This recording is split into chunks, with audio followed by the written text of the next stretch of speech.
2020 ഫെബ്രുവരിയിലാണ് ശരണ്യ തന്റെ 1.5 വയസ്സുള്ള കുഞ്ഞിനെ കടൽ തീരത്തെ ഭിത്തിയിൽ എറിഞ്ഞു കൊന്നത്.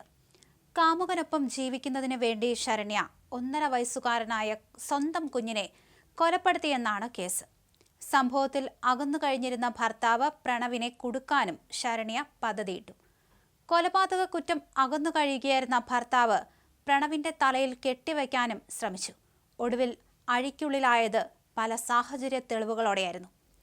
കാമുകനൊപ്പം ജീവിക്കുന്നതിന് വേണ്ടി ശരണ്യ 1.5 വയസ്സുകാരനായ സ്വന്തം കുഞ്ഞിനെ കൊലപ്പെടുത്തിയത് കേരളക്കരയെ ഞെട്ടിച്ചിരുന്നു. കുഞ്ഞിനെ കാണാതായതോടെ അച്ഛൻ പ്രണവ് പോലീസിൽ പരാതി നൽകുകയായിരുന്നു. പുലർച്ചെ കുഞ്ഞുമായി കടൽ തീരത്തെത്തിയ ശരണ്യ ആദ്യം കുട്ടിയെ വലിച്ചെറിഞ്ഞു. എന്നാൽ കുഞ്ഞു മരിക്കാതെ കരഞ്ഞുകൊണ്ട് അടുത്തേക്ക് വന്നപ്പോൾ വീണ്ടും കുഞ്ഞിനെ എടുത്ത് കടൽ ഭിത്തിയിലേക്ക് ആഞ്ഞു എറിഞ്ഞ് മരണമുറപ്പാക്കി. അതിനുശേഷം വീട്ടിലെത്തി ഒന്നും അറിയാത്ത രീതിയിൽ ഉറങ്ങാൻ കിടന്ന ശരണ്യ രാവിലെ എഴുന്നേറ്റ് കുഞ്ഞിനെ കാണാനില്ലെന്ന് പറഞ്ഞ് പരിഭ്രാന്തി സൃഷ്ടിക്കുകയും തിരയുന്നതായി അഭിനയിക്കുകയും ചെയ്തിരുന്നു. പിന്നീട് കേസിൽ പോലീസ് അറസ്റ്റ് ചെയ്ത് തെളിവെടുപ്പിനെത്തിച്ചപ്പോൾ വൈകാരികമായ പ്രതിഷേധമാണ് ജനങ്ങൾക്കിടയിൽ നിന്നും ഉണ്ടായത്. പിന്നീട് നാട്ടുകാരും പോലീസും നടത്തിയ തെരച്ചിലിനൊടുവിൽ കുഞ്ഞിന്റെ അമ്മയായ ശരണ്യയുടെ വീട്ടിൽ നിന്നും 50 മീറ്റർ അകലെയുള്ള പ്രദേശത്തു നിന്നാണ് മൃതദേഹം പോലീസ് കണ്ടെത്തിയത്.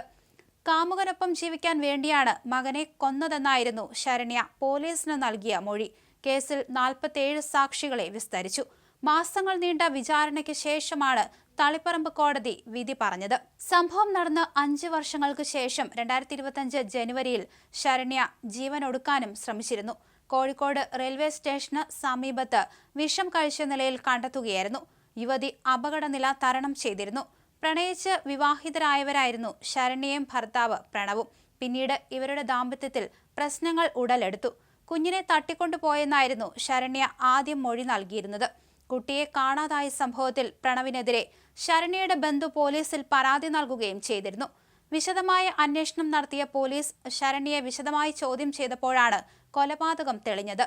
കേസിലെ 27ാം സാക്ഷിയായ പാലക്കാട് സ്വദേശി അരുൺ എന്ന യുവാവാണ് ശരണ്യയുടെ യഥാർത്ഥ കാമുകനെന്നാണ് നിതിൻ ഹർജിയിൽ അവകാശപ്പെട്ടത്. അരുണുമായി 2018 മുതൽ ശരണ്യയ്ക്ക് ബന്ധമുണ്ടായിരുന്നു എന്നും താനുമായി 2019 നവംബർ മുതലാണ് അടുപ്പത്തിലാകുന്നത് എന്നും നിതിൻ ഹർജിയിൽ പറഞ്ഞിരുന്നു. ശരണ്യയുമായി അരുൺ നടത്തിയ ചാറ്റുകൾ കണ്ടിട്ടുണ്ടെന്നും കുറച്ചു മാസങ്ങൾ മാത്രം അടുപ്പമുള്ള തനിക്ക് വേണ്ടി കുഞ്ഞിനെ കൊലപ്പെടുത്തില്ല എന്നും നിതിൻ അവകാശപ്പെടുകയും ചെയ്തു. കൂടാതെ കുട്ടി കൊല ചെയ്യപ്പെടുന്നതിന് 2 ആഴ്ച മുൻപ് അരുൺ പാലക്കാട് നിന്നും കണ്ണൂരിലെത്തി ശരണ്യയെ കണ്ടിരുന്നു. അതിനാൽ കുട്ടിയെ കൊലപ്പെടുത്താൻ ഗൂഢാലോചന നടത്തിയത് അരുണാകാമെന്നും ഹർജിയിൽ നിതിൻ വാദിക്കുന്നു. പോലീസ് മനഃപൂർവ്വം തന്നെ കുടുക്കിയതാകാമെന്നും തനിക്ക് നീതി ലഭിക്കാനായി പുനരന്വേഷണത്തിന് ഉത്തരവിടണമെന്നും കോടതിയോട് നിതിൻ ഹർജിയിൽ ആവശ്യപ്പെടുകയും ചെയ്തിരുന്നു. ശാസ്ത്രീയമായ എല്ലാ തെളിവുകളുടെയും അടിസ്ഥാനത്തിലാണ് പ്രതിയെ പോലീസ് അറസ്റ്റ് ചെയ്തിരുന്നത്.